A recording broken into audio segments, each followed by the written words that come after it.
दोस्तों आज मैं आपको प्राइस एंकरिंग का कंसेप्ट समझाऊंगा and this concept is also very important when investing in stock market.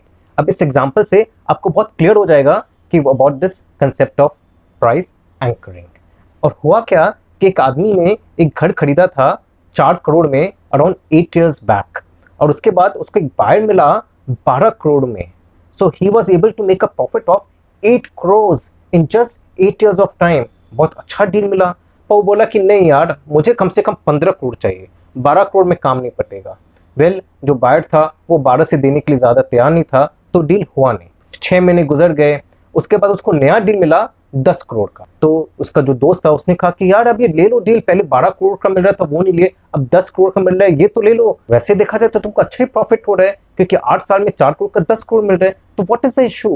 बोला नहीं यार, पहले मुझे 12 करोड़ मिल रहा था, अब तो मैं 12 करोड़ में ही बेचूंगा। पहले 12 करोड़ में नहीं बेचा तो अब मैं 10 करोड़ में क्यों बेचूंगा। 12 करोड़ से कम तो मैं बेचूंगा ही नहीं, सवाल ही नहीं होता है।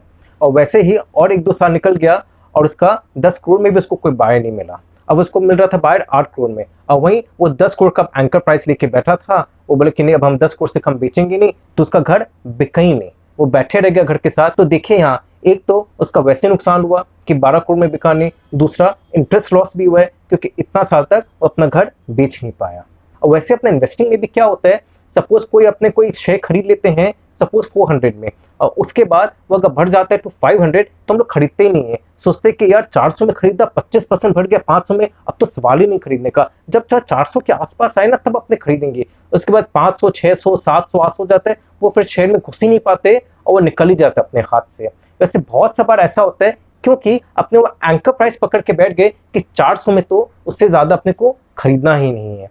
और वही लॉस के समय भी यही होता है कि सपोज 400 का शेयर खरीदा हुआ है और 350 में सपोज अपने कुछ उसमें से बेच देते हैं, उसके बाद वो 300 हो जाता है तो अपने वेट करते नहीं यार, 350 में बेचे थे, अब 300 में तो बेचेंगे नहीं। जब तक कम से कम वो 350 तक नहीं आए तब तक हम उसको बेचेंगे नहीं। अब 300 से 200 हो जाता है, और देखिए आपने तो देखिए ये जो क्रैश में कितने पेनी स्टॉक्स कहां से कहां गिर गए। ऑलमोस्ट कितने स्टॉक्स तो थे जो 80-90% तक गिर गया था और लोग बेचे नहीं, निकल ही नहीं पाए। उनको लगा कि भाई इतना कमी तो हम बेचेंगे नहीं। एंकर प्राइस पकड़ के नहीं बैठना चाहिए। That's not the way you should be investing in stock market. अगर आपको कंपनी में लगता है कि पोटेंशियल है और कंपनी का प्राइस बढ़ है तो एवरेजिंग आप करिए ना, धीरे धीरे खरीदिए, आस्ते आस्ते और इसमें और बढ़ाइए अपना शेयर। जरूरी नहीं आपको एक बार में खरीदना पड़ेगा। सपोज आप 400 में पहली बार खरीदे, फिर 500 हो गया, 500 में थोड़ा और खरीदिए, अगर वहां से 450 आ गया तब थोड़ा और खरीद लीजिए। हो सकता है 450 वो 600 चले जाए, तो इस तरह से आपका एवरेजिंग भी अप होते रहेगा और आपको फायदा भी होगा। एटलीस्ट आप कंपनी में इन्वेस्ट तो करते रह पाएंगे। वहां अगर वो 800-900 बढ़ जाएगा तो आपको लगेगा यार हम तो 400 में खरीद के बैठ गए, डबल भी हो गया और हम फायदा भी नहीं उठा पाए उसका।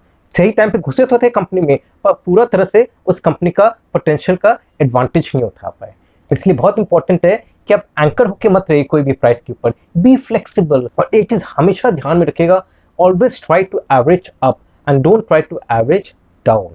बिकॉज बहुत इंपॉर्टेंट है कि बहुत बार क्या होता है, अपने लोग को लगता है ये अपने 500 में खरीदा, अब 400 में मिल रहा है, ये तो अच्छा डील मिल रहा है और थोड़ा खरीद लेते। आई एम नॉट सेइंग कि आप नहीं खरीदो, हाँ जरूर खरीदना चाहिए अगर आप ढंग से स्टडी किए हुए कंपनी को और आपको पोटेंशियल लगता है अच्छा, और आपको लगता है यार ये बहुत अच्छा डील मिल रहा है हमें, कहाँ 500 का तब 400 हो गया, तो जरूर खरीदे। इनफैक्ट मैं तो कहूंगा प्रेम से इन्वेस्ट करिए, अच्छा खासा पैसा लगाए if you are quite certain that the current valuation of the company is lower than the intrinsic value of the company.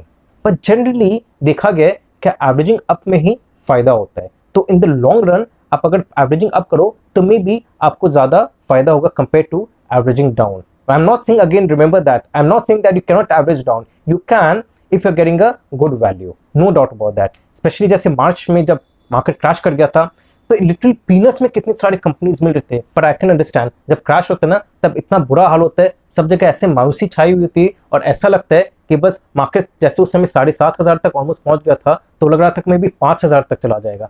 तो ये चीज जरूर होता है, that time it's not easy to invest, but then that's what Warren Buffett says, that when others are fearful then you should be greedy, and when others are greedy you should be fearful। तो जब ऐसा होना then be greedy and invest, ठोक बचा के खरीदिए उस समय। रिमेंबर दैट अगर ऐसा कोई क्रैश आता है, करेक्शन आता है, तो next time take full advantage of it.